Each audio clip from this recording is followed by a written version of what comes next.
Bom, gente, boa noite. Eu sou o Cadu Joan, né? Seguindo com o nosso planejamento, né? Nosso programa de educação continuada, debates, webinars, dentro do Comitê de Pediatria da Academia Nacional de Cuidados Paliativos. Hoje é no Dia do Psicólogo, né?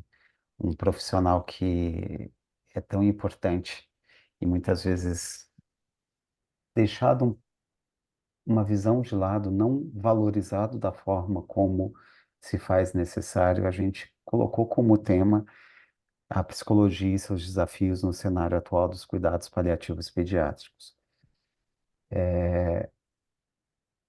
A psicologia é uma área eu acho que é fundamental dentro do cuidado paliativo, porque se nós olharmos o conceito de dor total, o mesmo, se a gente esqueceu o conceito de dor total, se nós olharmos para a nossa complexidade como seres humanos, se nós não tivermos alguém que tenha a técnica, a capacidade e o intuito de entender, compreender e acolher as emoções uma família que está em sofrimento, que está em luto, nós com certeza nós não vamos conseguir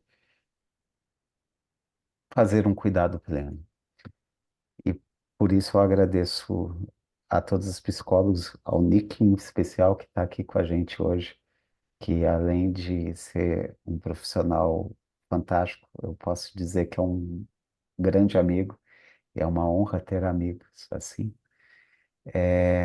por essa parceria, por esse companheirismo no dia a dia, no cuidado dessas famílias, dessas crianças que têm tanto sofrimento.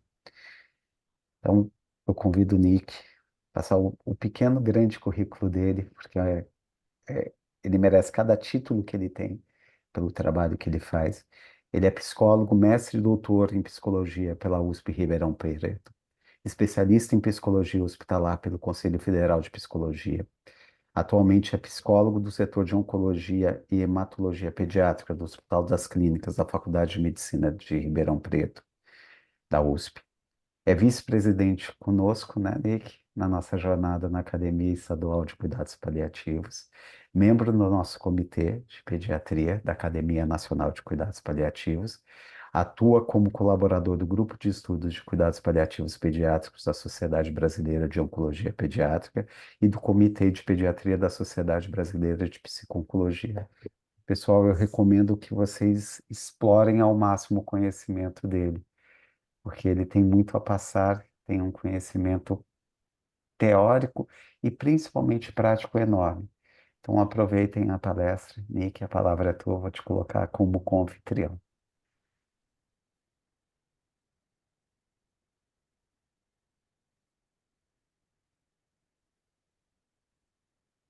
Você já consegue espelhar, transmitir qualquer coisa. Consigo. Então, boa noite, pessoal. Eu aqui como um idoso confuso com tecnologia, deixa eu pôr a apresentação. Tá aqui. É, Mais uma vez, né, é uma grande honra, um grande orgulho estar compartilhando com vocês nessa noite um pouquinho dos conhecimentos e um pouquinho, né, do trabalho da psicologia junto ao cuidado paliativo pediátrico. Eu agradeço muito ao Cadu, né, e todos os parceiros e amigos do Comitê de Pediatria da ANCP, da Academia Nacional de Cuidados Paliativos, e também da Academia Estadual de Cuidados Paliativos de São Paulo, qual eu também faço parte junto com o Cadu e outros colegas. Então, para mim, realmente é muito emocionante essa oportunidade de conversar um pouquinho, de falar um pouquinho de algumas reflexões, da minha experiência, de alguns estudos. E a proposta dessa noite, gente, é fazer um mapeamento. Eu prometo que não vou extrapolar o tempo, mas um mapeamento do que seria, do que poderia ser o papel do psicólogo no contexto do cuidado paliativo, e aqui eu vou me ater ao cuidado paliativo pediátrico, a área da minha afinidade e também da minha formação. Né? Então, sintam-se à vontade para fazer intervenções via chat, né? Quero deixar uns minutos ao final para a gente conversar um pouquinho.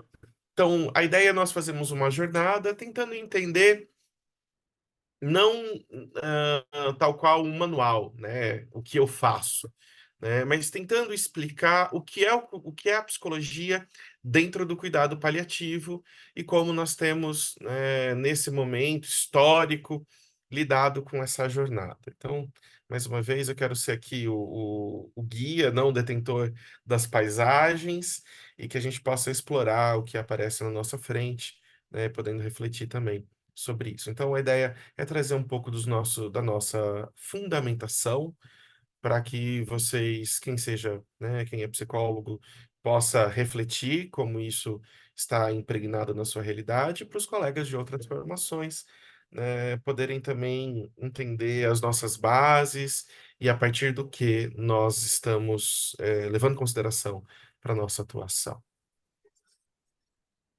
A única coisa que eu vou solicitar a todos que tomem o cuidado de desligar o microfone, e caso haja alguma interrupção, eu vou sinalizando aqui, até para a conversa ficar mais fluida para todos nós, né? Então, eu sempre gosto de enumerar algumas frases, né, que são relativamente comuns no cotidiano da pediatria, do cotidiano do psicólogo, que também está inserido nessa área, né? Então, a mais famosa é: mas por que o paciente está em cuidado paliativo? Eu não sabia que ele ia morrer. Então, essa confusão de conceitos que ainda liga o cuidado paliativo à aproximação da morte ou, de fato, a uma condenação inequívoca em que a pessoa irá morrer, e ponto. É como se não houvessem outras possibilidades de cuidar dessa pessoa, dessa criança, desse adolescente, que mesmo diante de uma realidade, de uma patologia, eh, de difícil controle, ou realmente fora de possibilidade de cura, que seja progressiva, que seja, de alguma maneira, prejudicial à qualidade de vida e à permanência da existência, eh, eh, o cuidado paliativo ele vai extrapolar, só aquele cuidado dos últimos momentos. E durante muito tempo, e ainda hoje, é ligado à realização de últimos desejos, né? Ou só construir uma caixa de lembranças. Então, cuidado paliativo não é só para quem vai morrer, mas para quem está a viver, mesmo em face da morte. Vamos tratar até o final. Se é para morrer, que seja tentando tudo que está ao nosso alcance. A velha ideia em que nós, profissionais de saúde, temos que salvar a todo custo as pessoas que estão à nossa incumbência, a assistência em saúde, né? Então, não são os nossos pacientes, são pessoas que acompanhamos e que, servindo dos nossos recursos técnicos, profissionais e também pessoais, nós vamos auxiliá-los da melhor forma possível dentro das necessidades dele. E muitas vezes a necessidade desse paciente, mesmo pediátrico, não é necessariamente estar dentro de uma enfermaria, né, a quase a exaustão. E aqui eu peço desculpas já de antemão, né, eu estou numa unidade de oncologia, hematologia pediátrica, muitos ou a totalidade dos meus exemplos vão reportar essa realidade, e eu peço que façam também o exercício de imaginação para transpor a outros contextos, ou que interpele e a gente possa trocar aqui, né, como isso se dá em outras unidades pediátricas, né? Mas ele não está em cuidados paliativos, por que você vai passar soro e pedir exames? Então, a velha ideia é que quem está em cuidado paliativo não faz nada. Fica como se fosse um abajur, um objeto, esperando o cuidado ou simplesmente esperando a morte, né? O paciente não quer falar sobre a morte. Assim, não é possível fazer cuidados paliativos. Então, infelizmente, muitos colegas, psicólogos ou não psicólogos, tem esse mito, essa ideia que fazer cuidado paliativo é conversar única e exclusivamente sobre a morte e o morrer, sobre os desejos, sobre as escolhas, né, sobre como deseja ter os seus últimos momentos. Então, será que cuidado paliativo é sinônimo da criança, o adolescente e sua família a todo momento, única e exclusivamente, dialogar sobre a morte? Será que o cuidado paliativo está preso única e simplesmente a essa concepção, né? Então, o paciente não está em cuidados paliativos, por que que a equipe do hospital não quer mantê-lo internado? E aqui é uma frase que a gente ouve muito. Nosso paciente não está com tal diagnóstico, um diagnóstico grave, por que que vai voltar para a escola? Por que que vai? Ele não pode ficar lá no hospital aguardando? Ou por que que tem que vir para o hospital? Às vezes o inverso, o melhor é em casa.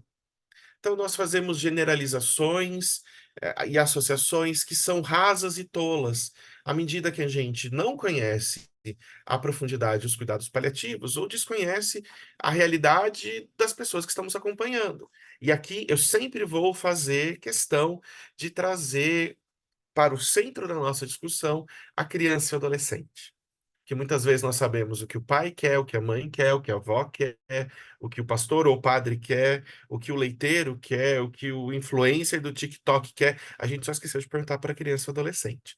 Então, de fato, vai fazer bem a essa criança, esse adolescente, que de fato vai promover vida, né? E aqui eu sempre gosto de lembrar, né? Vida e morte, na concepção judaico-cristã desse mundo ocidental composto por Europa Central e Estados Unidos e Canadá, né? Então, os países, por ora, hegemônicos, tem essa visão que vida e morte são antíteses, são opostos. Então, ou eu estou vivo ou eu estou morto. Mas se a gente recorre à concepção da palavra, a etimologia da palavra, o significado no dicionário, nós vamos ver que, na verdade, morte ou morrer é o oposto de nascer, é o chegar e partir. Então, quando nós delegamos a morte a outras repartições da vida pública, nós estamos negando um processo típico da vida, né? Hoje, muito se discute se nós também não deveríamos mudar o nome cuidado paliativo para cuidado de conforto, cuidado de últimos momentos, promoção de qualidade de vida. E aqui eu faço uma provocação. Não seria essa também uma forma de nós escondermos o cuidado paliativo ou os nossos objetivos diante desse conceito social tão arraigado? Nicolas, mas você acabou de falar que cuidado paliativo não tem exclusivamente a ver com a morte, mas tem também, né? Então, negar a nossa natureza, negar esse objetivo, é também negar o que a gente tem desenvolvido ao longo dos últimos anos, né? Então, é importante a gente entender que, mesmo ao longo da vida, nós viveremos N mortes. E é isso que nós estamos aqui para pensar, né? E pensar sobre, afinal, o que é viver.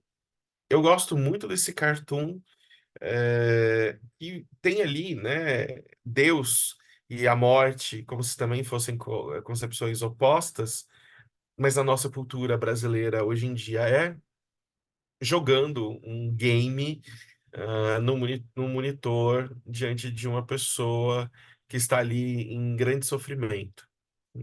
E parece que está sendo decidido nessa partida quem vai ganhar, né? Nem sempre todos aqueles que estão vivos, e nem sempre aqueles que se destinam à morte estão desvitalizados, né? Já tive algumas experiências pontuais de crianças e adolescentes que pediram: eu não gostaria de ser sedado, eu quero ver como é que é morrer. Assim como eu já tive outras situações em que a criança solicitou: olha, eu gostaria muito de dormir, eu não quero mais sofrer. Tem como vocês me darem alguma medicação para me ajudar nesse momento? Né? E de alguma maneira, né, pude ser porta-voz junto à equipe, dos desejos dessa criança, desse paciente.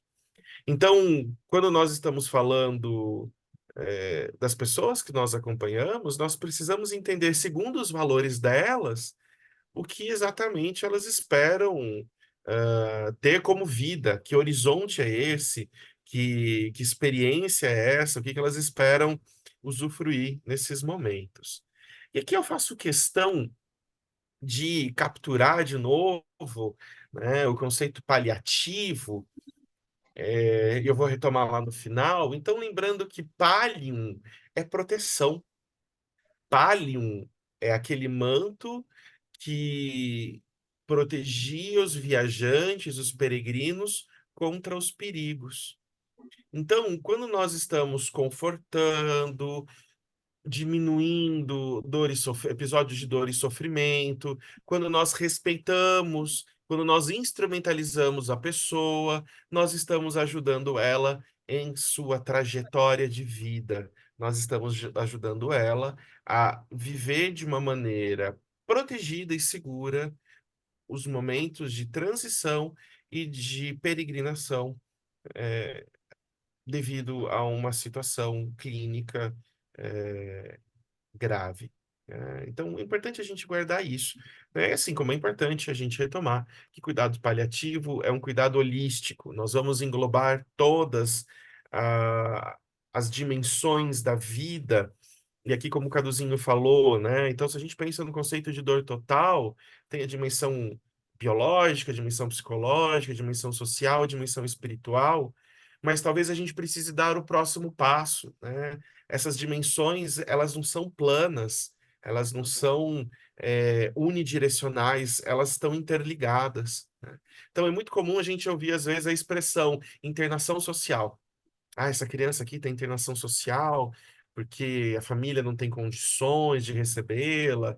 Então, até que ponto é social? Até que ponto é psicológico? Até que ponto essa é uma situação orgânica, né? Então, nós ainda pensamos os serviços de saúde voltado única e exclusivamente no discurso biomédico a tratar e curar sintomas vindos do corpo. Mas se eu tenho uma condição doméstica de pouca segurança para o paciente, ou que essa família está insegura porque não tem recursos de suporte, e tudo isso pode agravar a qualidade de vida do paciente, isso é uma internação social? Ou isso é uma internação devido às necessidades da pessoa?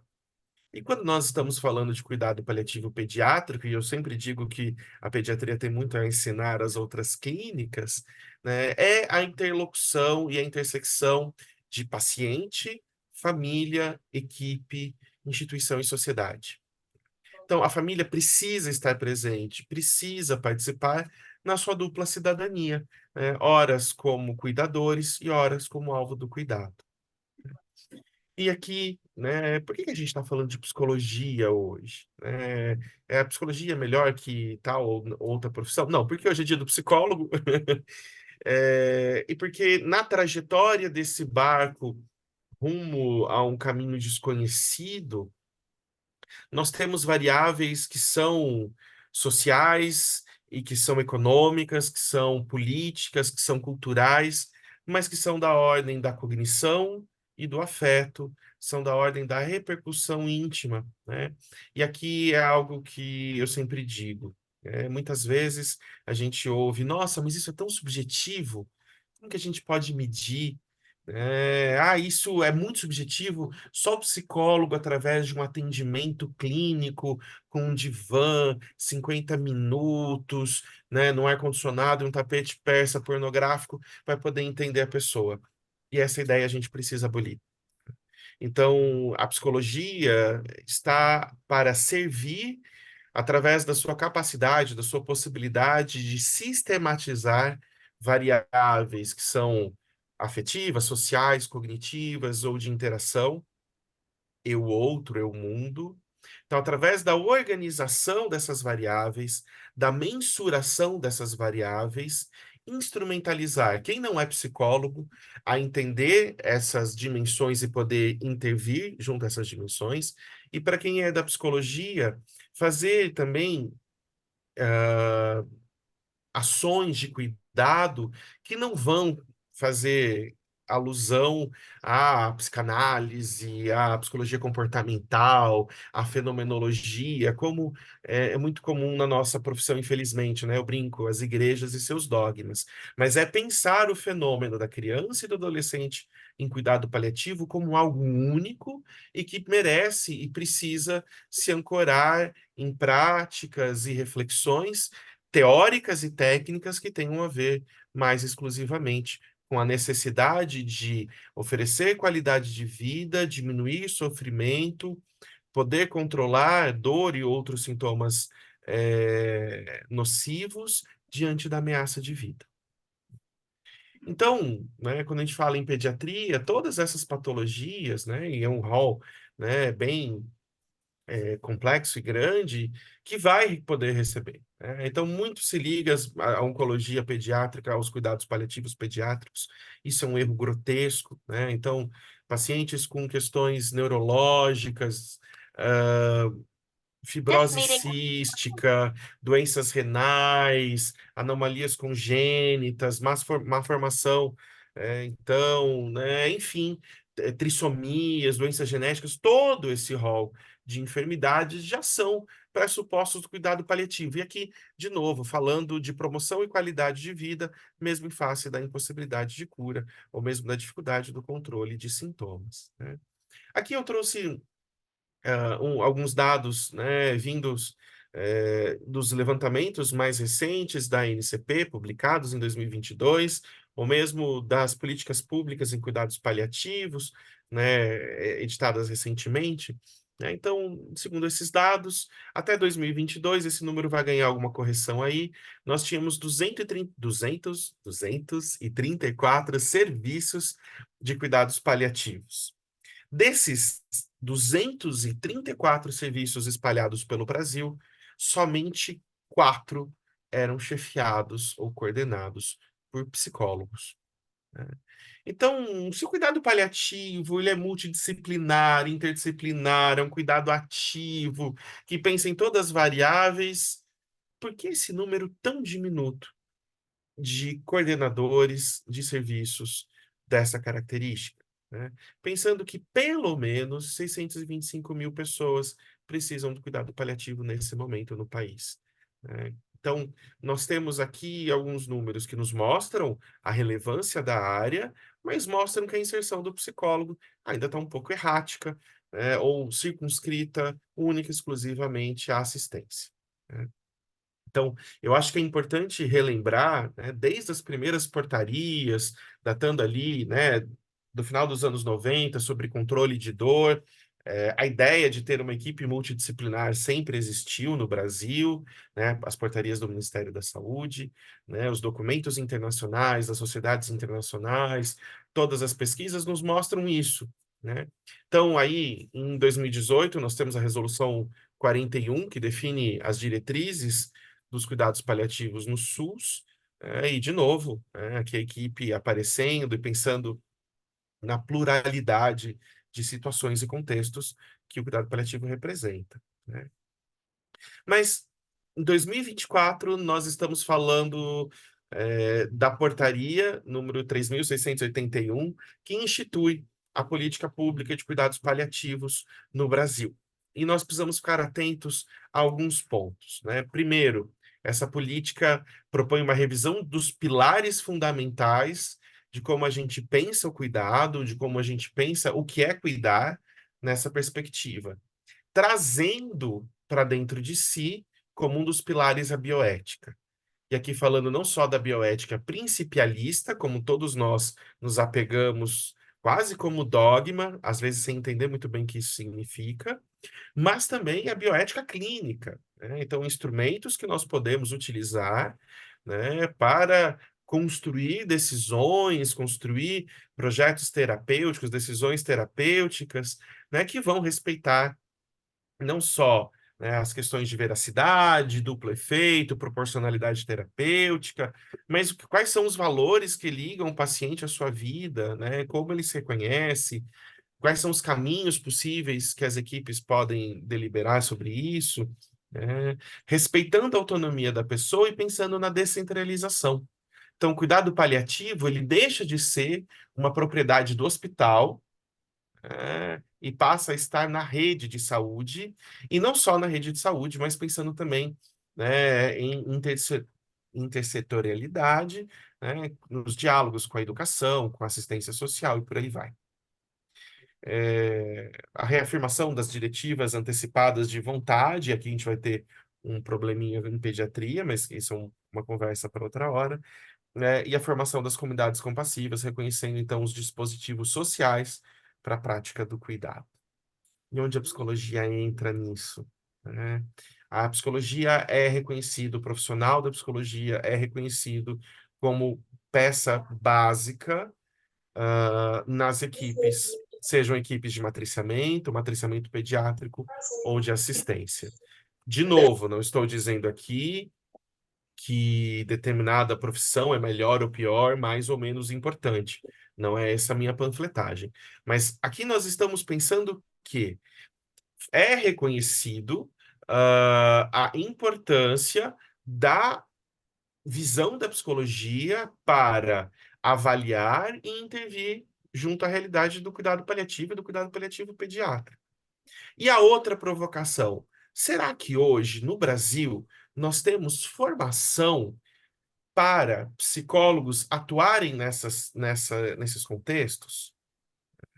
Nós temos hoje os esforços de algumas instituições, e há se reconhecer com grande destaque, né, o Comitê de Psicologia da ANCP, que tem, né, publicado alguns documentos, orientações, e enfim, mas é desafiador encontrar esse conteúdo em graduação em psicologia.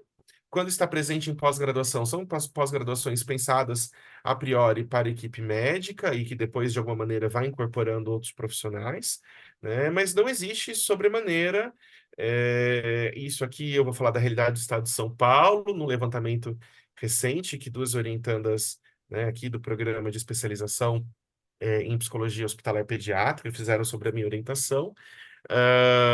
Fizeram, não existe um curso voltado, ou até a oportunidade, não existia um curso voltado para psicologia e cuidados paliativos, nem na graduação e nem no campo da pós-graduação. Então, nós temos aqui um delay entre as necessidades da sociedade, as necessidades colocadas pelo legislador e o preparo da profissão para lidar com a complexidade dessa demanda e a situação dessa demanda, né? Então, qual que é o papel da psicologia nos cuidados paliativos? E, de novo, aqui eu não estou falando de uma perspectiva de manual, em que eu vou dizer façam isso, façam aquilo, mas eu vou pensar aqui um pouco dos pressupostos básicos que vão orientar, ou deveriam orientar esse profissional, né, nessa atuação. Então, o ponto de partida é nós nos colocamos diante de processos de promoção e validação da vida mesmo em face da morte. E a morte e o morrer são processos inerentes à vida e precisam usufruir de dignidade, né? Resumindo a ópera, nós sim vamos entender que a morte é uma etapa do desenvolvimento, não importa em qual contexto do ciclo vital. E que a morte, eu gosto muito de trazer alguns exemplos pessoais. A minha orientadora de doutorado, a professora Sônia Pazian, sempre fala: Nicolas, se preserva. Não consigo. Então, eu venho de uma família muito numerosa e que é muito comum nos reunirmos, né, aos domingos para tomar café, tios, primos, bisnetos, tataranetos, enfim. E às vezes sai o assunto, né, morte, doença, e sempre vem a frase: Nossa, que mórbido. Nossa, que horror! Vocês vão falar desse assunto? E por que não falar desse assunto? E por que não contar as histórias engraçadas e divertidas ou peculiares que nós temos em situações de hospitalização, de agravo de saúde, de sepultamento, de velório? A minha família brota de histórias que são divertidas, que são tragicômicas, que são sentidas de saudade, mas que trazem a tônica da existência. Porque se eu não falo sobre a morte, eu não dou a chance de dizer que eu tenho uma. Ou, perdão, se eu não falo sobre a morte, eu não tenho a chance de criar uma consciência da minha finitude. É uma reflexão que, uma vez presente, ela também vai poder dar a chance da pessoa entender o que ela quer fazer com a vida dela, em como ela quer levar a própria vida, quais valores ela quer perseguir. E uma vez que essa vida está ameaçada, porque ela está ameaçada, a vida de todos nós, né, como vínhamos falando, né, no começo, é, estou aqui na cidade de Ribeirão Preto, passamos por um ato de terrorismo ambiental, né, com uma cidade, a região a grande região do sertão paulista pegando fogo, assim como outras regiões do país, a nossa vida pode ser suspensa a qualquer momento. Então, quando eu falo que a psicologia comporta o conversar sobre a morte, comporta o falar sobre a morte, entendendo que esse é um dos assuntos dentro do cuidado paliativo e que vai se associar sim à promoção da vida. O que eu quero viver, como eu quero viver. Pessoal, tem alguém com áudio aberto. Se puder fechar, eu vou agradecer. Então, como eu quero viver, o que que eu quero viver, em que situação eu quero viver, o que é vida para mim. É, Então, isso é um tom libertário. É muito comum, né? Às vezes outros profissionais me verem sair do atendimento, né? Ou da interação. Às vezes eu fico muito vermelho quando eu fico emocionado, né? Ou às vezes os olhos marejados. Nossa, Nicolas, foi difícil aí? Ah, foi emocionante. Não sei se foi difícil. Conversamos sobre, né? O paciente de 8 anos quis conversar sobre a morte. Nossa, mas sobre a morte, ele não vai ficar impressionado? Ele não vai sonhar de noite? Ele não vai desistir das coisas? Não, porque ele trouxe essa dúvida. Então, nesse momento, nós vamos conversar sobre como essa mãe imagina que vai ser essa morte, ou como ela acha, acredita que é essa ameaça, como ela sente essa ameaça, pensando, não apagando ela, mas casando com a vida, né? Casando aqui com a perspectiva da gente reconhecer também o que faz bem, o que é legal, o que é gostoso, o que são os desafios que eu quero enfrentar. Então, as coisas não se dissociam, elas se ligam. Então, nosso ponto de partida é esse: vida e morte não estão separados, e nós não vamos falar apenas de um, nós vamos andar nessa gangorra, para que a todo momento essa dinâmica seja feita. Então, nós vamos atuar, a psicologia vai atuar em diversas frentes e, de novo, não única e exclusivamente com pensamento de atendimento clínico, em que a pessoa vai falar sobre a sua vida e durante 40, 50 minutos, numa sala reservada, eu vou contemplar as suas demandas. Mas muitas vezes, isso vai ser numa brincadeira em sala de espera, ou então à beira-leito, ou num passeio, que o paciente decidiu fazer pelo jardim, a gente vai acompanhar, ou no momento em que isso para mim foi muito marcante. Eu entrei na central de quimioterapia para fazer assistência a um paciente, tinha um outro paciente já recebendo, passando pela abordagem paliativa. Ele olhou para mim, ele tinha dois carrinhos na mão e falou: Tio, escolhe um. Eu falei: Não vou escolher. Você já não tem carrinho. Você ainda quer fazer eu escolher algum? Não quero. Não, tio, escolhe um carrinho para mim. Não, não vou escolher. E eu fiquei brigando com ele. Não, ele levantou. Eu quero que você escolha. Falei: Eu quero esse. Então, eu acho bonito esse preto. Ele falou: Toma. Esse preto, esse carrinho preto é a lembrança de tudo que a gente viveu. Eu poderia sentar ali, viver uma despedida, falar sobre o luto de si mesmo, mas eu entendo naquela experiência que aquela forma de contracenar é uma forma da gente trabalhar todos esses conteúdos. Um autor americano chamado Rollo May, um autor dos anos 60, 70 do século passado, dizia que, em última análise, a assistência psicológica é uma experiência de vida. Então, se eu estou contracenando, convivendo com essas pessoas, seja no ambiente doméstico, seja no ambiente hospitalar, de um ambulatório especializado, ou enfim, todas as minhas interações já são intervenções.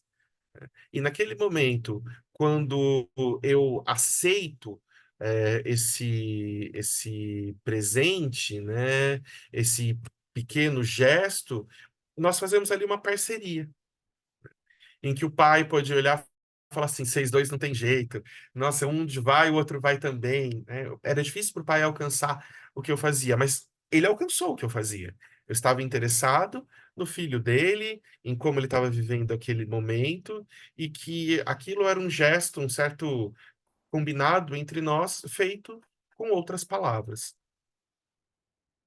E muitas vezes nós vamos sim ajudar a família a exprimir o que está vivendo, a reconhecer o que está vivendo, e algumas vezes reconhecer que aquilo que eles vivem está se sobrepondo ao paciente.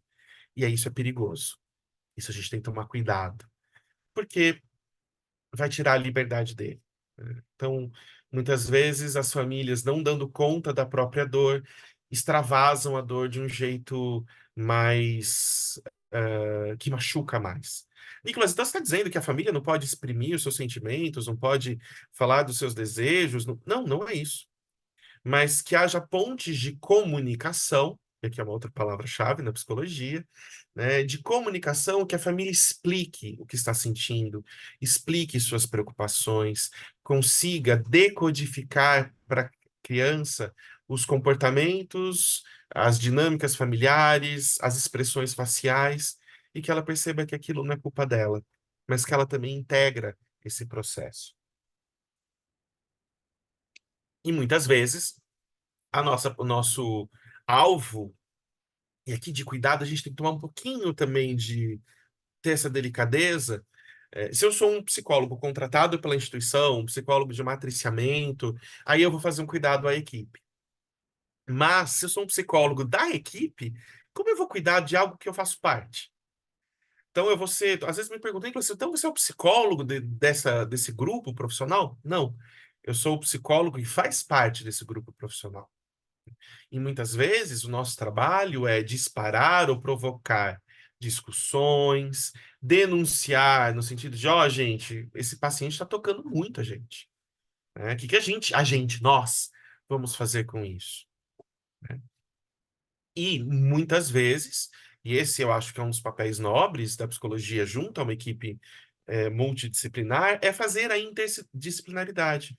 Como eu disse, é instrumentalizar os colegas, né, nas pela manhã, por exemplo, durante um pedacinho da manhã, eu sentei com a nutricionista para conversar sobre alguns casos, falar de algumas observações que eu tinha feito, algumas preocupações. Ela dividiu comigo outras, né? E ali nós estávamos transitando entre psicologia e nutrição. Claro, eu como especialista de uma área, ela de outra, mas que à medida em que nós trocamos os conhecimentos, damos capilaridade a isso, nós nos fortalecemos, nós nos afinamos, nós damos recursos para o outro trabalhar ainda melhor. E isso também precisa ser feito, né, junto à comunidade, junto à, à organização dos serviços. Então, paliativista também é uma raça, às vezes, ruim para fazer propaganda de si mesmo, né? Psicólogo ainda mais. Mas nós precisamos sentar com os gestores dos serviços, os gestores municipais, estaduais, federais, e contar e compartilhar. Qual que é o nosso papel aqui? Por que que eu estou preocupado com, de repente, eh, esse paciente estar acompanhado de um familiar que não está dando conta do cuidado? Por que que às vezes a gente precisa pensar na presença segura também, desse paciente na instituição? O que que eu espero para o cuidado desse paciente? Então, nós precisamos instrumentalizar também a comunidade e outros serviços, desmistificando o que são, né, os cuidados paliativos e o que nós fazemos. Então, ir à comunidade. Então, quando nós fazemos os cafés paliativos pelo Brasil, lives, mas nós também precisamos ir, né, nas reuniões de igreja, do terreiro de Umbanda, nós precisamos ir, né, como eu sempre digo, o Milton Nascimento fala, né, a gente tem que ir onde o povo está. Então, só publicar paper, só publicar artigo, não resolveu muito nossa vida. Vamos combinar? É importante, extremamente importante, as pesquisas científicas, a qual também há um déficit de pesquisas em psicologia, pelo afastamento, né, da academia de psicologia desse assunto por hora. Mas é importante a gente, né, até onde a população está, para conversar sobre isso. Conversar o que são cuidados paliativos, conversar, ajudar as pessoas a identificar o que é dor, ajudar as pessoas a avaliar essa dor e buscar ajuda quando necessário, ajudar as pessoas a expressarem, né, o que é vida e morte, como desejam viver, como desejam morrer. se querem ser doadoras ou não, se vem numa CTI ou não. Por que que a gente não pode? Isso não pode ser o assunto do almoço de domingo, né? Por que que isso não pode ser o assunto do churrascão? Então, se nós não formos às comunidades, não como aqueles que vêm é, é, catequizar, né? Como os jesuítas fizeram com os índios, né? Mas que vamos trocar, nós vamos mudar aqui, compartilhar impressões e fazer com que a população pense, né, sobre a morte. Educação para a morte, ela não deve ser feita só para profissionais de saúde que lidam com isso todo dia, né? E aqui eu trago mais um exemplo de família. Há um tempinho atrás, a minha sobrinha perdeu a sua gatinha. Minha sobrinha de 3, 4 anos, a gatinha dela morreu. É, E vendo, a professora vendo que ela estava muito triste, perguntou, né, Elis, o que que aconteceu? Ah, minha gatinha morreu, foi para o céu. E essa professora fez uma roda de conversas com crianças de 3 anos de idade para falar sobre a morte e o morrer. Isso é educação para a morte. Quando a gente conseguir sensibilizar professores e educadores a fazer esse trabalho, 2/3 dos nossos conflitos no dia a dia hospitalar vai ter mudado também, né? Então, é poder integrar essas variáveis na vivência social. Então, a psicologia, ela precisa estar presente em todas as camadas, em todas as dimensões do cuidado paliativo, né? Seja na assistência, na atenção primária, em ambulatórios, hospitais e hóspices, mas na assistência domiciliar, comunidades compassivas, suas e outros equipamentos sociais. E sempre buscando a interlocução, né? Eu não faço um atendimento, eu não faço uma intervenção e vou embora, né? Hoje, conversando com uma das assistentes sociais da nossa equipe, ela falou: Nossa, é difícil entender até que ponto vou eu, até que ponto vai você, até que ponto vai psicologia, até que ponto vai serviço social. Porque nós desenvolvemos uma linguagem, desenvolvemos uma forma de trabalhar que nós nos entendemos num contínuo. Então, à medida que nós entendemos as equipes como um contínuo e como entendemos esses equipamentos sociais também como um contínuo, muitos dos nossos problemas também se resolvem, né? Muitas das trocas são realizadas, né? Então, aqui, como está sendo dito, a humanização, ela vai passar pelo diálogo, vai passar pelo reconhecimento, vai passar também pelo reconhecimento das dificuldades do cotidiano, né? Então, aqui, quando nós estamos falando de cuidado paliativo, pessoal, eu vou pedir para que vocês fechem o microfone, que tem o microfone aberto. Nick, Obrigado. é, eu acho que seria interessante, tenta fechar, tem aqui eu já te passo, é que eu não consigo mais. O José Mendes e a Nádia, é só você clicar no nome deles que daí você consegue fechar os áudios. Perfeito. Depois, se alguém quiser falar, levanta a mãozinha que a gente. Então, aqui, o que que é importante a gente também ter em mente, né, pessoal? É, Qual que é o papel, então, né, da psicologia? A psicologia, ela não vai ficar presa ao subjetivismo extremo. É, Nós não nos mantemos presos apenas a sentimentos, pensamentos, mas é como eu digo, é a subjetividade em acontecimento. Uso aqui como exemplo o filme Mad Max, né? Seja os antigos ou o mais novo, ou a série que está rolando agora, em que o personagem principal não é o Max. Não é o cara, o herói que vai lá e tem uma metralhadora e sobe, e vai. Não, o personagem principal é a princesa. Ele até dá uma ajudinha ali, né, para a princesa, para a Furiosa escapar do domínio do tirano, mas quem vai determinar o rumo, o fluxo, a velocidade, as aventuras é a pessoa. E não é uma pessoa que está ali presa num canto acontecendo. Não, a subjetividade se dá a todo momento. Então, quando eu vou fazer uma intervenção de controle não medicamentoso de dor, ou quando eu vou acompanhar um paciente num procedimento, quando eu divido com um colega médico uma consulta, né? Aquilo não é um atendimento lá nos moldes da psicoterapia, enfim, mas é uma intervenção muito forte, muito poderosa, né? Então, vamos pensar aqui a psicologia como um facilitador ao acesso a serviços de qualidade. Porque muitas vezes o paciente está ali, está perdido, ele não sabe para onde ele vai, o que ele tem que fazer, onde ele tem que fazer, quem ele procura, quem ele recorre, e o psicólogo pode auxiliar nessa passagem pelo serviço. Ou ele entender que a determinada demanda dele vai ser Ih, suprida em, em um local ou você outro, travou. né?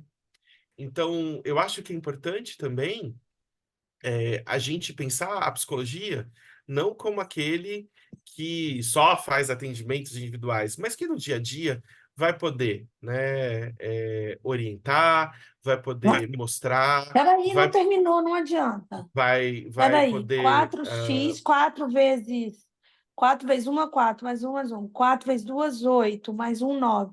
Tá, aí agora é aqui, ó. É o gráfico disso aqui.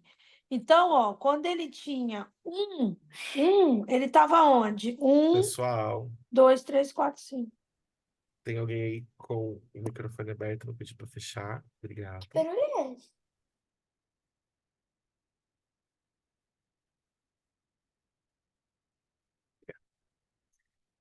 Então, ajudar a acessar os serviços com qualidade, né? E incentivar o alcance a direitos básicos.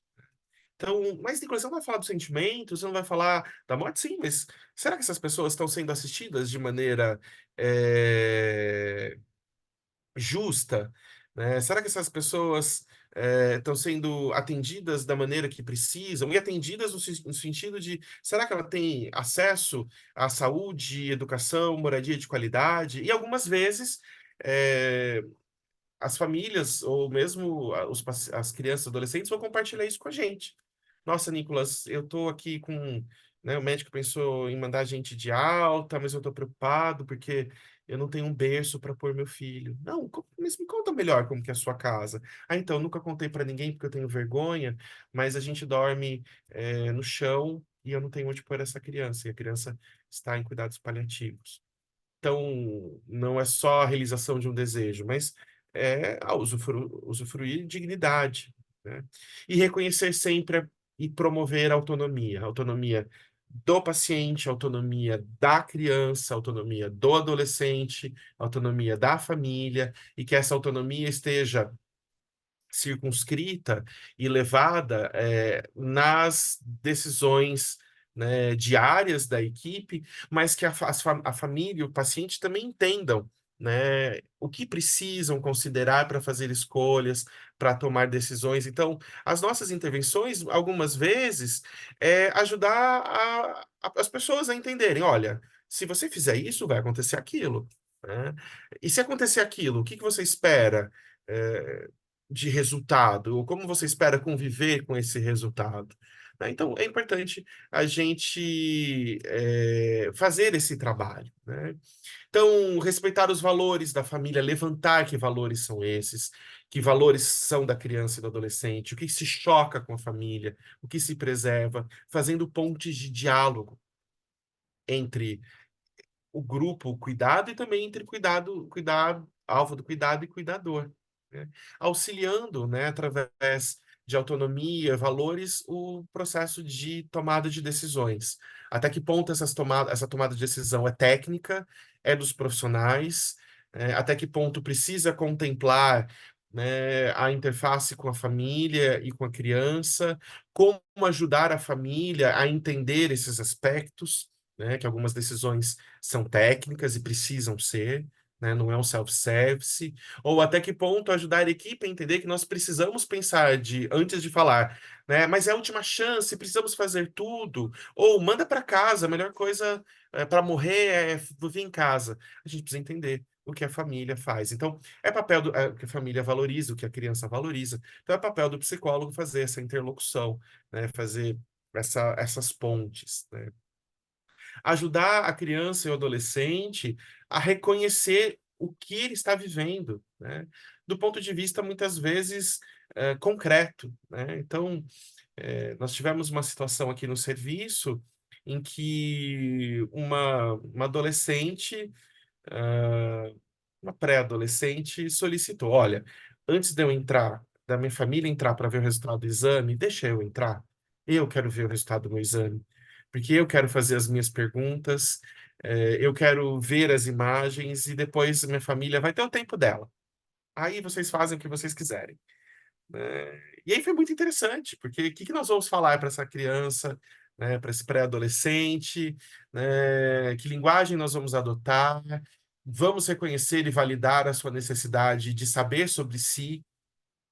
E foi muito interessante, né, porque depois de uma discussão ali com a equipe médica, né, a equipe médica de um jeito muito delicado, muito respeitoso e muito verdadeiro, trouxe todas as informações. E assim que ela estava satisfeita, né, ela perguntou: eu vou morrer? Provavelmente sim, mas nós não sabemos quando. Nós não conseguimos ter essa resposta. E aí ela solicitou: vocês podem fazer um combinado comigo? Quando eu estiver para morrer, vocês me avisam?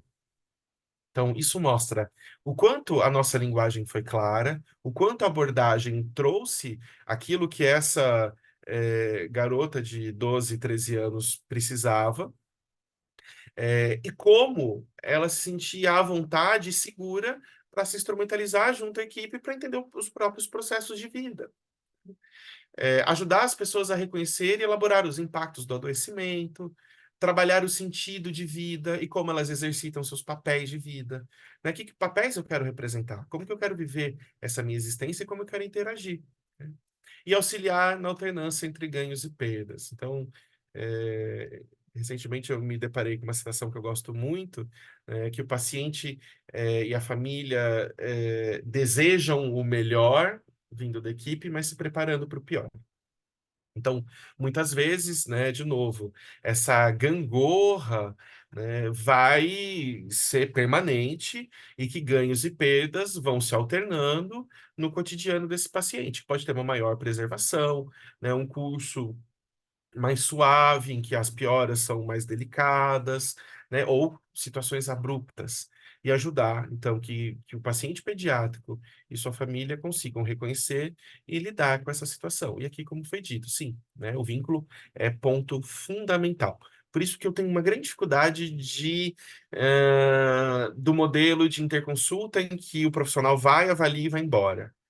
O vínculo favorece o reconhecimento da individualidade, o reconhecimento da cidadania, o quanto que aquela pessoa é importante para o serviço, para a comunidade, enfim, né? E ajuda também na cumplicidade, né, na abertura dos seus sentimentos e dos seus pensamentos, né? Então, nós vamos auxiliar, oferecendo dignidade. Psicologia também avalia dor, pode usar também de outros instrumentos, como testes objetivos, projetivos, a sistematizar o conhecimento, sistematizar o sofrimento, né? Perdão, a sistematizar as variáveis que compõem o que nós conhecemos sobre o sofrimento. E aí ajudar a ajustar as intervenções, né? Então, o sofrimento ele é de diversas maneiras expresso. O sofrimento ele também pode ser de diversas maneiras controlados. E nós vamos sim nos debruçar sobre questões de eutanásia, distanásia e mistanásia, né? Então, o Brasil ainda faz cuidado paliativo para pessoas brancas, de classe média alta e ricos.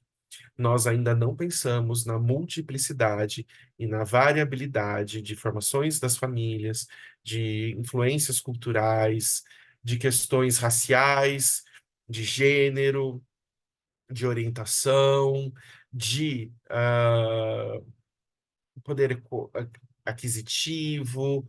Então, existem muitas questões que não estão ainda contempladas.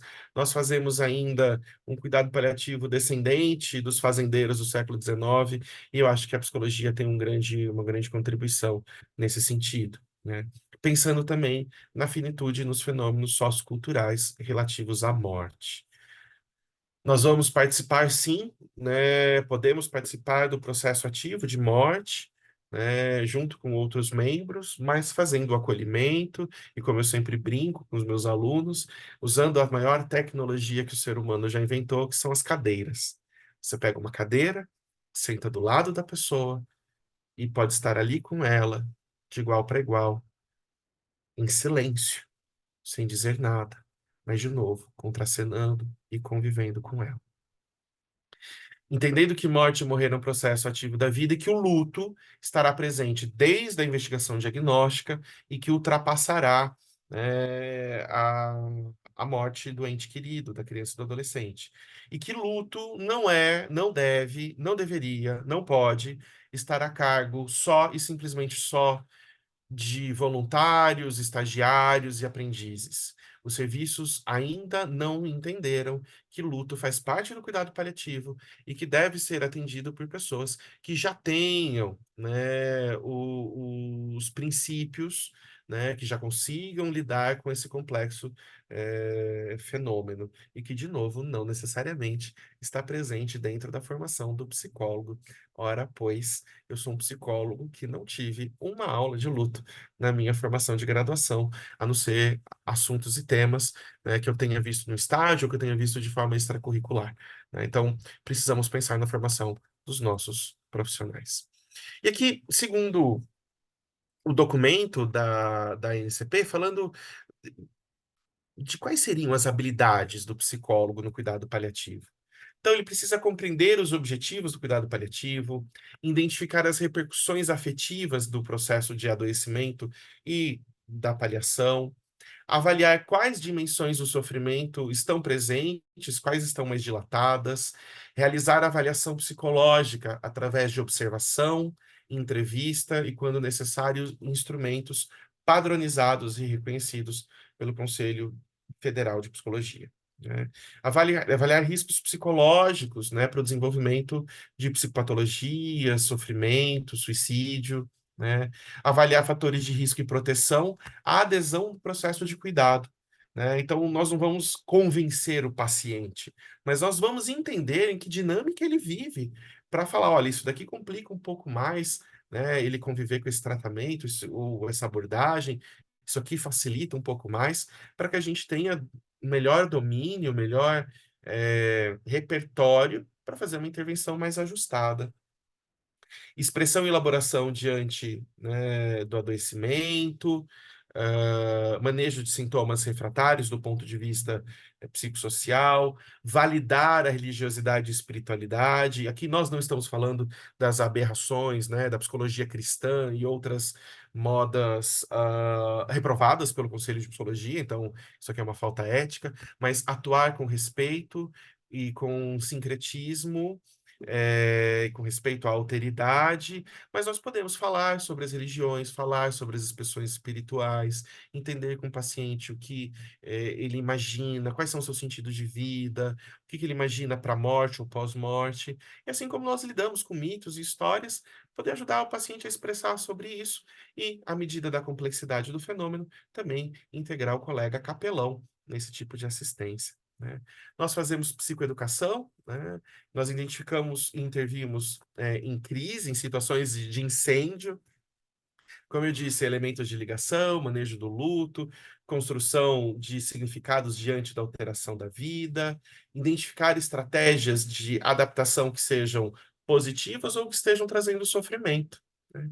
Avaliar a família, a comunidade, então nós vamos, né, estar com todos nesse momento, realizar e participar, né, de conferências familiares, incentivar na compreensão de informações, cuidar do cuidador, gerenciar equipes, 234, 4 psicólogos gerenciando equipes, e participar dos atendimentos multi e interdisciplinares. Ufa, quantas habilidades precisamos ter? E como nós vamos desenvolver essas habilidades? Em que contextos? Com qual treino? Com qual supervisão? Com qual investimento? Né? Nicolas, então, psicologia hospitalar, psicologia no cuidado paliativo é tudo que o psicólogo hospitalar faz? Não. Nem o psicólogo da saúde, nem a psicologia social. né? Então, quando nós estamos falando de psicologia nos cuidados paliativos, e de novo, esse aqui é um trabalho que nós estamos desenvolvendo, né, junto com o conselho, os conselhos regionais de psicologia, junto com algumas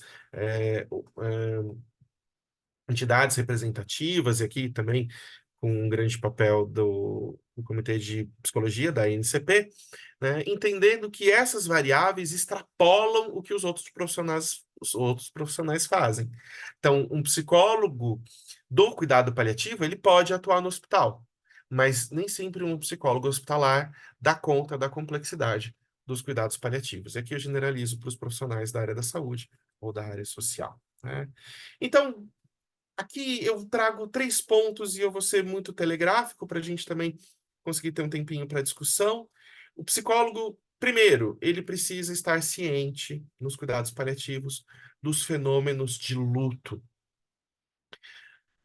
O luto pela ameaça de perda de uma criança ou de um adolescente, de um filho, de um neto, de um irmão, mas o luto como a ameaça de perder a mim mesmo. Então, quando uma mãe, um pai, um irmão estão aterrorizados pela possibilidade dessa criança morrer, e é importante que a gente use as palavras corretas, né? Ela está, em última análise, sentindo a ameaça da própria existência. Ela sente que, como ela conhece o mundo dela, a forma como ela interpreta o mundo dela está em colapso, em que em algum momento poderá acabar. E o que que sobra diante dos escombros?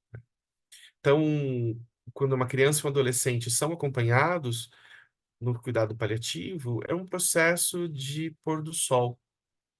E a gente nunca sabe se o sol está se pondo ou se o sol está nascendo. Então, muitas coisas vão ser entendidas ali naquele momento, inclusive pela criança e adolescente que estão a morrer.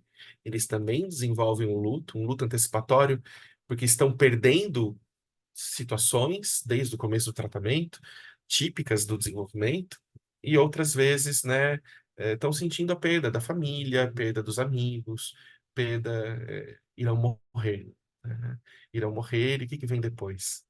O que que me aguarda depois disso? Em determinado momento, uma criança que eu acompanhava, viu, né, eu já trouxe esse exemplo algumas vezes, peço desculpas para quem já ouviu. Eu sou maluco do Star Wars. Aqui atrás está a minha coleção de bonecos de Star Wars. Então, veja, a pessoa realmente é doida. E ela viu meu chaveiro, um chaveiro que eu fico pendurado, né, no meu crachá, é um personagem de Star Wars. E ela, tio, quem que é esse? Eu fui falando das histórias, fui contando das histórias, né, do que era Star Wars, do que era essa Guerra nas Estrelas. E aí, então, eu mostrei a nave, né, para ela, que é um outro chaveiro meu. Ela olhou para mim e falou assim: tio, quando eu morrer, eu vou pegar uma nave dessa para ir para o céu? O estagiário me ajudou a acolher o pai, que meio que estava ali na maca, enquanto o médico fazia os exames físicos. O pai quase desmaiou, a mãe começou a chorar, a gente ficou assustado com aquela expressão, mas ela pôde ter o espaço dela para contar num atendimento ambulatorial, interdisciplinar, sobre o que ela compreendia da morte, quais os medos dela, qual a dificuldade dela e o que ela esperava dali para frente, de um jeito muito natural, né? E depois nós pudemos ter um momento só com os pais para justamente acolhê-los nas suas dificuldades, acolhê-los nas suas limitações ou nas suas fantasias de insuficiência, né? Nós temos, de uma maneira cultural, e aqui é uma passagem da Chiattoni, mas também os estudos do Arrier e por aí vai, né, que a morte na infância ela se tornou inadmissível a partir aí do século XVIII, XIX, e que antes a morte da criança era algo, do ponto de vista da etologia, do ponto de vista dos instintos, é uma abominação, porque é a espécie que não se renova. Então, tem um pouco desse instinto de preservação da espécie. Mas na nossa sociedade, nós entendemos que a morte da criança é uma vida amputada. E não é. É uma vida com menos anos. será que foi uma vida digna? Então, aquilo, nós não estamos falando de uma morte no abandono, uma morte por conta de fome ou desnutrição, mas devido a alguma situação, como nós elencamos, então, mesmo com horas, dias, meses ou poucos anos de vida, ou um pouco mais de uma década, essa vida tem uma validade. Ah, eu sempre digo, mas nem trabalhou, nem estudou, nem passou no vestibular, né? Nossa, que delícia, né? Todo mundo aqui acordou às 6 da manhã para ir trabalhar, tá aqui ainda estudando, pensando. Será que isso é maravilhoso? Será que isso é realmente melhor do que a criança viveu? Então, a mentalidade de que a morte da criança é algo abominável, ela tem um componente histórico, tem um componente da nossa organização, da nossa espécie, da nossa cultura, mas também tem essa ideia da sociedade de consumo, enfim. Então, a morte da criança ela vai ser menos tolerável em sociedades que não conseguem entender a validade da vida. E aí nós fazemos o pacto ou o cerco do silêncio e ninguém fala sobre isso em momento algum. E é importante a gente falar sobre isso, até para que a criança consiga se desenvolver nessa direção, né? Que é um pouco do que eu já falei. É importante também nós pensarmos na autonomia. Como que essa criança e esse adolescente vão desenvolver autonomia? Entendendo aqui, eu roubei um pouco da oncologia, mas para falar da pediatria em geral, né? A criança ela tem uma ela precisa compreender o seu diagnóstico, entendendo qual é, né, os impactos do tratamento, os impactos da situação de cuidado em saúde e entendendo que à medida que ela escolhe isso ou aquilo, isso também vai gerar uma repercussão que vai incidir sobre ela ou sobre outras pessoas, né? É, Então, é importante a gente, sim, ajudar o paciente, mesmo, né, com uma faixa etária menor, mesmo, né, com conquistas do desenvolvimento que vão possibilitar uma menor compreensão, fazemos intervenções que vão ajudá-lo a compreender dentro dos limites, né, a sua situação, como ele quer escolher, que caminhos ele quer ter e como aquilo vai inserir, vai se voltar contra ele, contra no sentido de que repercussões vai gerar, né? E aí nós vamos intervir, né, sobre a sua compreensão, sobre os estados afetivos, a cognição, né, investigar que experiências prévias ele já teve com adoecimento, com tratamento, com processo de cuidado. Essa criança já viveu a morte de alguém, de um ente querido? Como ele compreende a morte? Como ele compreende o tratamento ou não tratamento? Né? Porque isso vai intervir, né? Os adultos estão fazendo esse intercâmbio, estabelecendo pontes com ele, de que maneira? Se essas pontes não existem, ele também está às escuras. Ele é incapaz de entender e de desenvolver as suas escolhas pensando em si, né? Então, é necessário que haja um suporte ambiental e social para que ele compreenda a sua realidade, expresse seus desejos, entenda que esses desejos terão repercussões e que essas repercussões serão vividas por ele. Esse trabalho precisa ser feito com crianças pequenas. Nicolas, mas é uma criança não comunicante. Como a gente faz isso? Utilizando recursos de comunicação alternativa, né? Mas é uma família muito simples, é uma criança não escolarizada ou de uma região, nós vamos ter que conhecer, é que nós chamamos também, né, de psicologia transcultural, e conhecer padrões de comportamento, né, e de que forma essa cultura funciona para ir fazer essas explicações. Impossível não é, dá trabalho, né? E aqui pensando em desenvolvimento e sociedade, a criança ainda está em desenvolvimento. A criança, o adulto, o idoso, todos estamos em desenvolvimento. Então, a definição da palavra existir é existere, sair de si, né, se lançar ao futuro. Então, na nossa sociedade, crianças e adolescentes estão se lançando ao futuro. E mesmo em fase de cuidados paliativos, elas vão ter conquistas.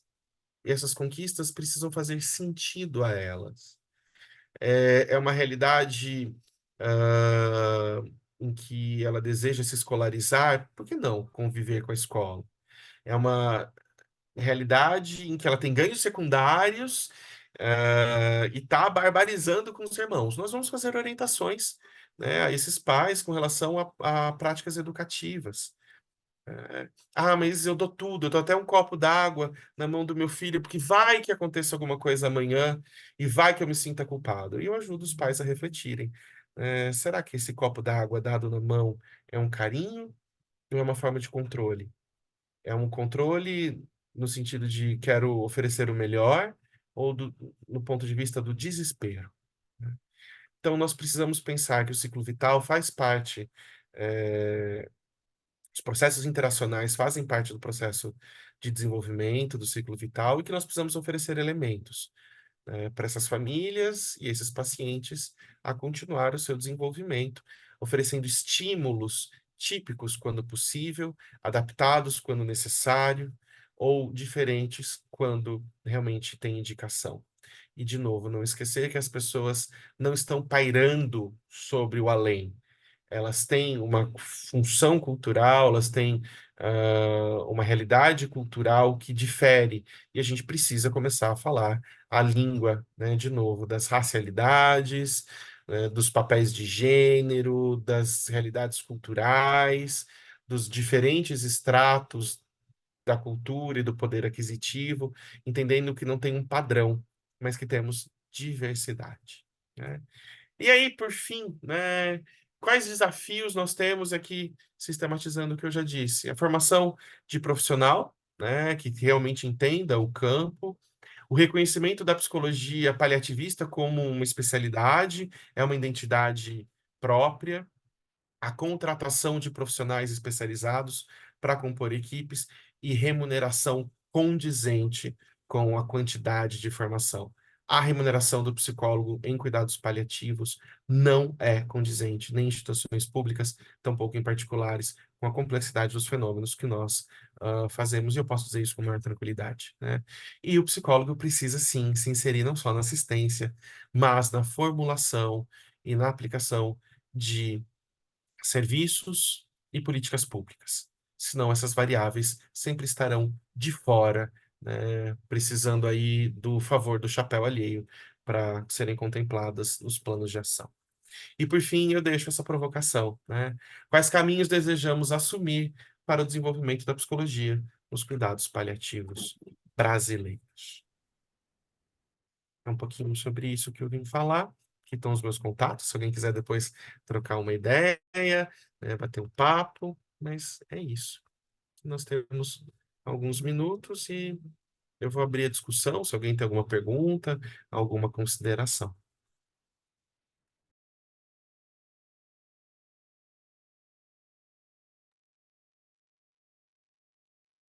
Então, como eu falo sempre, é fenomenal a tua apresentação, né, Nick? Nos tira do lugar de conforto e nos faz pensar sobre o nosso papel perante a tudo que a gente vive e todas as mudanças que a gente precisa ter dentro da sociedade e dentro da saúde, né? O que vocês fazem é fundamental e essencial, e na realidade é muito pouco valorizado. E a gente fala que existe um certo pudor nos nós falarmos de dinheiro dentro da saúde, né? É uma coisa que é, todos que trabalham com saúde têm que fazer por sacerdócio.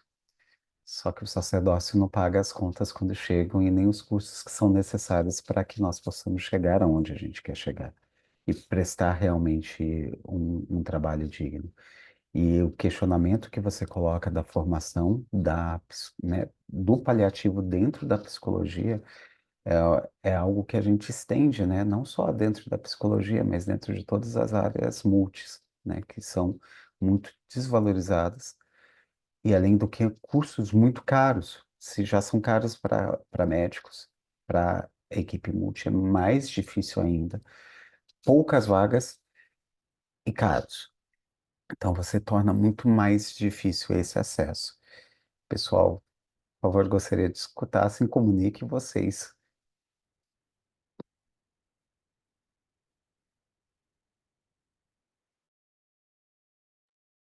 Boa noite. Sou Patrícia, sou assistente social, trabalho no hospital universitário em Campo Grande, Mato Grosso do Sul.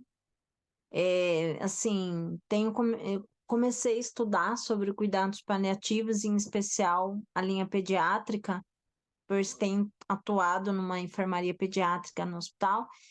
E a gente percebe, né, assim, as condições das crianças, as condições das famílias, e o cuidado paliativo me traz muito essa coisa do cuidar, né, de ter uma visão maior das coisas.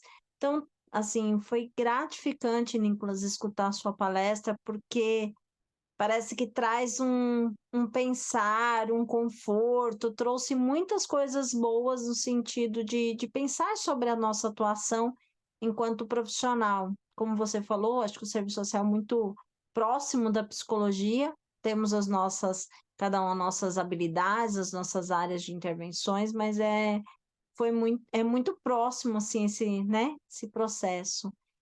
E é verdade, Carlos, a gente tem cursos muito caros, então, assim, eu quero me aprofundar, mas, assim, é muito difícil o acesso para a gente ter esse aprendizado. Então, essas oportunidades são muito gratas, né, e muito valiosas para a gente poder melhorar o nosso aprendizado. E foi excelente o dia de hoje. Parabéns aos psicólogos, né, pelo seu dia na data de hoje. Parabéns. Nós Obrigada. agradecemos. A gente agradece. Alguma colocação? Alguma pergunta? Oi, Nicolas. Oi, gente, boa noite. Tudo E aí, bem? tudo Queria bom? parabenizar pela aula, excelente, como sempre. Parabenizar você também pelo dia de hoje. E queria dizer o seguinte: é, falo aí como médica, né? Muitas vezes, nos cuidados paliativos, uma coisa que a gente vê bastante é a gente, médico, tem que lutar, como, né, que está encabeçando ali, talvez, o tratamento, lutar com mais afinco para que o paciente aceite o psicólogo nos cuidados paliativos. Não quero dizer impor o profissional, mas muitas vezes eu já tive casos que começou com não, acho uma bobagem, já tem o meu, está internado, já tem o seu, mas o seu pode te atender aqui? Você pode ser atendido online? Não, não posso de jeito nenhum. Então você não tem, né? Você tem se você estivesse em casa, mas você não está. E muitas vezes a gente se rende como médico, né? E uma vez eu ouvi de uma psicóloga uma coisa que eu comecei a usar na prática clínica e funcionou muito, assim, só até para saber o que que você acha disso, porque comigo funcionou bastante. Eu comecei a dizer para o paciente que era importante para mim que ela recebesse o psicólogo. Por quê? Porque a gente trabalhava em equipe, tinha coisa que eu não conseguia diagnosticar. E como o paciente confia muito em mim, eu falava, olha, eu vou te dizer que eu preciso. Para minha prática é muito importante, porque ele tem um olhar de uma expertise que eu não tenho e eu não consigo ajudar você sem isso. E em bastante resultado positivo, porque assim, antes eu ficava assim, tenta, vê o que que você acha, sabe aquela coisa, sabe, amorosa? Não, mas é importante, vai ser diferente, não, não, não. E quando eu comecei a falar de uma forma mais técnica, assim, da coisa da equipe multidisciplinar mesmo, tipo, olha, vai análise. Para que eu te atenda integralmente, é preciso isso. E comigo funcionou. Qual que é a sua experiência, assim, Nick, nessa coisa de vocês têm muita barreira para chegar no seu serviço ou já estão em outro momento? Como que vocês conseguem de chegar a atuar mesmo? Porque em alguns casos eu não consegui mesmo, de pessoas dizendo aquela ignorância de não quero, não, para mim não funciona. Uhum. Eu Até com acho, medo, né, de se abrir mesmo ali naquela dor toda. aqui no nosso serviço, eu tento ao máximo me apresentar a todos os pacientes. Eu sou o único psicólogo para um serviço que Uhum. não é pequeno. Não é tão grande, mas também não é pequeno. Então, mas eu, pelo menos, me apresentar e dizer o que eu faço, como eu faço, mas é uma abordagem também menos clínica, porque a grande difusão é o psicólogo, eu vou lá, vou sentar e vou olhar para a cara dele, ele vai ficar em silêncio, vai falar, é culpa da sua mãe. Então a gente tem esses estereótipos, né? Então é muito difícil a população entender qual é o papel da psicologia ali também. Então, se tem um outro Uhum. profissional, né? Se é um serviço que às vezes esse fluxo é diferente, o médico, olha, eu preciso que você passe por uma avaliação com a psicologia, que você conheça e depois a gente vai conversar. Eu acho que essa é uma Exato. mediação muito legal, mas eu acho também que a psicologia ela é colocada de um jeito errado. Então, Uhum. ou você se comporta, ou você vai para psicologia, ou você faz direito. Então, psicologia é meio fantasma, né? E eu vou dizer que que os meus colegas às vezes não ajudam muito também, né, em algumas situações, claro, né, na propaganda. Então, de novo, acho que a minha ideia com essa fala é que a gente entenda que eu não vou ficar dentro da minha sala esperando, agendando o paciente, esperando que a cada 50 minutos alguém sente ali e eu converse com ele. Mas se, por exemplo, o psicólogo entra com você, que é algo que eu faço bastante, né, no atendimento, faz o atendimento junto, a pessoa já vai entender o que você está fazendo ali, né? Vai entender que ali é uma dinâmica diferente, que pode agradar ou não. Nem todas as famílias desejam o tempo todo com a mesma intensidade e com a mesma necessidade. Já teve situações que, aproximando da morte, a família rompeu o vínculo, não queria saber, porque o atendimento, a assistência colocava ela diante de uma situação que ela não queria, né? Então a gente tem que ter essa leitura também, né? Então o aproveitamento pode variar conforme também a etapa do tratamento, enfim.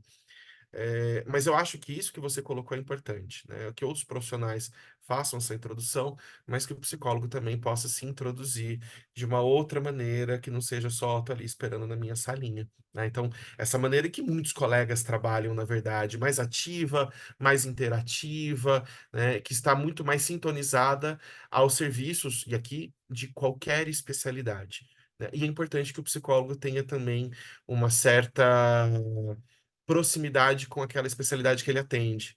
Então, um psicólogo para atender onco, neuro, nefro, como às vezes alguns hospitais fazem, é um crime, porque ele não consegue criar também uma linguagem que é típica de algumas situações, né? Então, a minha realidade na UCA é muito diferente dos meus colegas da fibrose cística, né? Então ele precisa estar alocado dentro da equipe, fazer parte e entender dessa especialidade para ir dar seguimento com mais intimidade. E aí eu acho que os pacientes sentem também mais segurança. Perfeito, obrigada.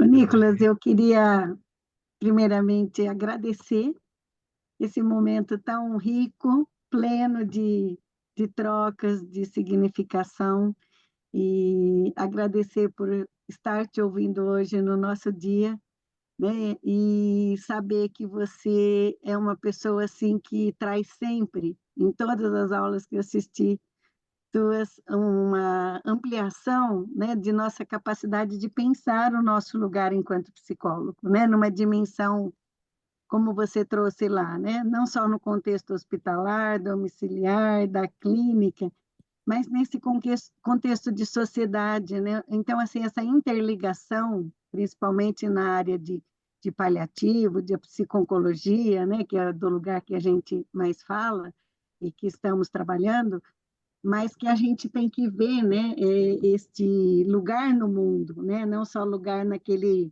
nosso espaço pequeno dentro do contexto hospitalar, mas o que essa criança traz para dentro desse contexto. E eu acho que você traz assim sempre, né, uma reflexão profunda da história, né, dentro da história da humanidade aí, do lugar da criança, da família, esse contexto que você sempre situa de acordo com o seu tema. Então, estar no nosso dia aqui pensando a psicologia e te escutando, eu só tenho que dizer obrigada. E muito bom estar com você e sempre aprender, porque é sempre um aprendizado. Eu que agradeço, Elisa, pela companhia desde sempre, né? Que me guiou aí, me ajudou no meu desenvolvimento também. E que eu acho que é isso, né, Elisa? Acho que meu objetivo é provocar que nós possamos assumir outros lugares diante dos novos desafios, né? E eles são muito pertinentes. Então, eu agradeço muito pelas palavras e pelo apoio de sempre. Obrigado. Estamos juntos, é por isso que estou Sempre. aqui, porque eu compartilho, assim, a hora que você estava falando, eu estava pensando exatamente nesse lugar da interface com tantas disciplinas, né, que, assim, quando fala em avaliação, que avaliação, né? É restrita a psicologia, né, esse campo, né, que é ilimitado também, né, de saberes, de escalas de avaliação, mas que tem que fazer a sua integração com outros para não ficar limitado, né? Então, é muito bonito ver quando você faz isso, nessa ponte. É muito lindo mesmo. E aí, Que por isso bom. que eu acho que a gente tem esse coração de coração mesmo, que fala uma linguagem comum, né? Sim, com Obrigada e um bom certeza. dia. Bom dia, um bom final de noite, né, para todos.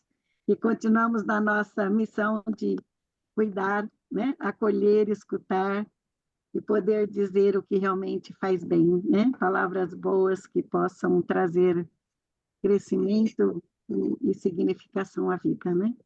É isso que eu desejo a Exatamente. você e a todos. Obrigada. Obrigado, Elisa. Brigadão. Andréia tá com a mão levantada. Boa noite, pessoal. Nicolas, eu vou repetir o que alguns colegas já falaram. É, Sempre que eu te escuto falar virtualmente, presencialmente, me aquece assim, sabe? O peito, o chakra cardíaco, porque a sensação que eu tenho é que não importa a doença que está acometendo aquela pessoa, aquela criança, aquele adolescente, é, você retrata um papel muito bonito da psicologia, que é o compromisso incancelável com a pessoa que está trilhando aquela jornada. Então, isso é muito tocante. Eu acho que o cuidado paliativo está falando disso, que é o cuidado integral, né? Mas não se restringe ao cuidado paliativo. A gente deveria estar praticando o cuidado integral em todas as nossas ações de cuidado. E você também revelou umas coisas interessantes, por exemplo, você falou, às vezes parece um fantasma, né? Muitas vezes, na, assim, acho que mais também no começo da jornada, quando não era frequente a psicologia no ambiente hospitalar, às vezes a gente encontrava profissionais que a gente não entendia, não alcançava muito a língua que eles falam. E você falou do fantasma, falou essas revelações ótimas que você falou, você não recebeu formação sobre luto na sua graduação, foi isso mesmo, né? E a gente considera, enfim, acho que um senso comum, o profissional referência para falar de luto é o psicólogo. Uma coisa que me provoca interesse porque acho que também a gente deposita esperanças assim no que o psicólogo, além de colocar o cuidado centrado na pessoa, ele também é aquele profissional meio desenhado para dar suporte à equipe. Então, o que me traz de curiosidade nisso é como que é essa formação do psicólogo, se recebe sim ou não, afinal, essa formação, e como que os profissionais que estão na estrada, que estão atuando e que desempenham esse papel e que acabam dando suporte a gente na equipe, é quem consegue dar um olhar diferente em alguns momentos de crise da equipe. Como é que vocês se preparam e sustentam esse papel? Como é que um profissional psicólogo, especialmente, pratica o seu autocuidado? Se isso é diferente dos demais, porque a gente ainda tem uma formação para algumas categorias que é muito do corpo, do olhar para a doença, e vocês estão já de partida olhando para o sujeito integral, né? Uhum. Primeiro, eu agradeço pelas palavras e pela provocação. Eu não acredito que exista psicologia ou existam humanidades sem a gente estudar filosofia, sem a gente estudar sociologia, antropologia, sem a gente ter contato com cinema, com arte, com cultura, e cultura não é só o que está dentro do museu, são as manifestações culturais. Eu acho que a gente precisa ser muito permeável. E eu vejo que esse repertório, em alguns momentos, ele está sendo substituído pelos protocolos.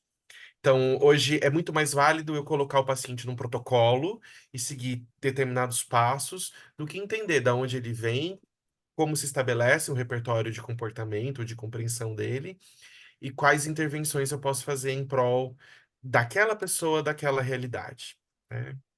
Então, a formação da psicologia ela é muito ampla, claro, eu me formei há quase 20 anos atrás, então já temos algumas diferenças boas.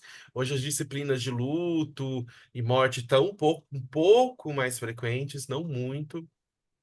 Ganha na formação, a formação do psicólogo, ela é artesanal no sentido de sempre ter um psicólogo mais velho orientando um psicólogo mais novo, então os estágios supervisionados em hospital, né, ou em contextos nesse sentido prático, eu acho que ajuda muito na formação e ajuda a abrir, né, campos de observação de, olha, isso aqui é mais importante, isso aqui é menos importante, né? Então, conversando com a Elisa, a minha supervisora da oncologia, também foi a professora Elizabeth do Vale, que às vezes, depois dos grupos que a gente coordenava, sentava com a gente e explicava um monte de situações, colocava para a gente alguns desafios, algumas coisas para pensar, e eu acho que isso anima o nosso espírito a estar mais perceptível, mais capilarizado a uma coisa ou outra. Então, eu acho que o autocuidado não vai passar só por, todo psicólogo faz terapia. Eu acho que não é a única forma de autocuidado, né? Ser pessoa com afetos, ter tempo para isso, que é o que menos a gente tem hoje em dia, é um autocuidado que todos os profissionais de saúde deveriam ter. Mas eu acho que a grande provocação é que o psicólogo entenda bastante de psicopatologia, avaliação psicológica, teorias e técnicas psicoterápicas, mas que entenda de bioética, que entenda dos seres humanos, entenda de sociologia, como eu disse, antropologia e por aí vai, para que ele traga para dentro da equipe essas discussões. E muitas vezes eu vejo, quando eu falo alguma coisa, quando eu trago algum tema, era inquietação de algum outro profissional, de um outro colega, ou de um grupo de colegas, ou de todo mundo. E aí eu não estou sendo parteiro da verdade, não é isso. Mas às vezes a gente tem um pouquinho de ferramenta que as outras áreas, por estarem mais focadas na biologia, vão ter menos. E é muito legal, porque eu acho que a interdisciplinaridade, ela existe quando os meus colegas sozinhos começam a andar nessa trajetória e a gente faz trocas assim incríveis. E aí eu acho que a convivência das equipes. Então, essa coisa meio terceirizada, bandejão, em que cada hora cai um de um canto, não funciona. Então, o vínculo entre a equipe é um vetor de autocuidado múltiplo, é um vetor de formação e de reconhecimento e validação. Então, eu tenho a sorte de estar numa equipe que convive com psicólogo desde a professora Elizabeth, né? Eu não era nascido e a psicologia já estava lá, mas que o meu papel muitas vezes é sentar na sala dos residentes e conversar com eles. E muitas vezes essa conversa tem tom, né, humorístico, porque ajuda a desopilar o fígado, mas vai vir uma aflição, uma necessidade de discutir um caso. Eu acho que isso também instrumentaliza, né, outros colegas ao trabalho. Como é a formação do psicólogo, ele precisa entender dos processos de comunicação, né, e modernizar algumas coisas diante da nossa realidade.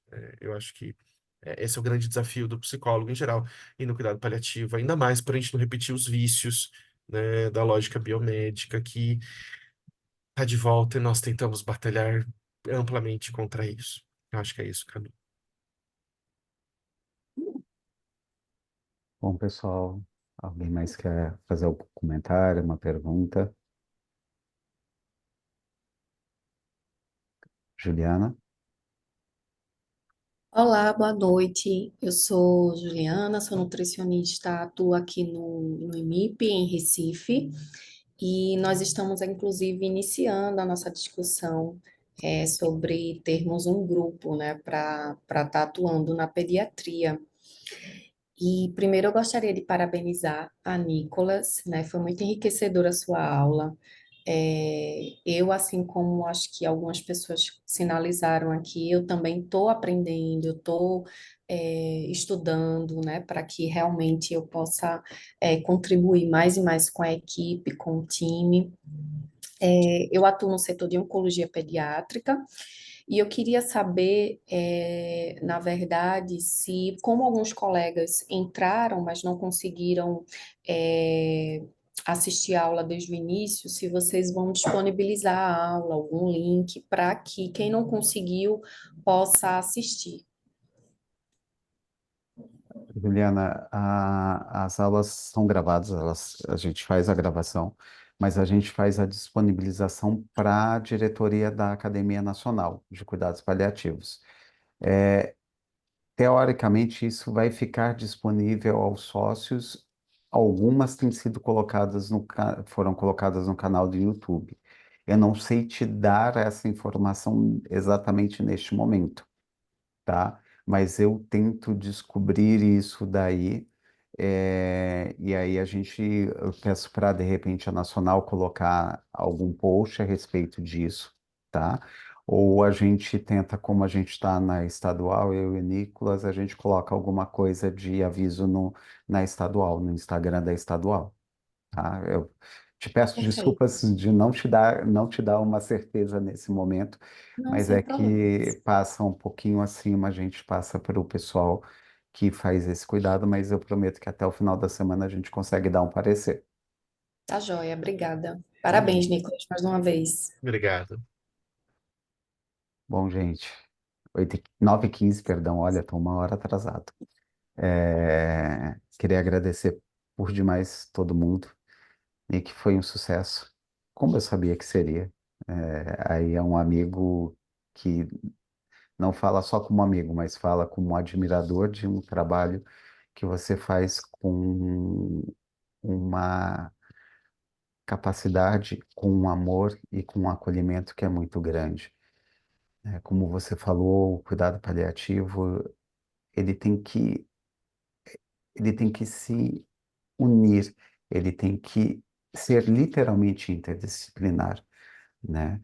Com todos de mão dadas, e como você falou, quando você tem uma equipe realmente unida, o acolhimento vai acontecer nessa equipe.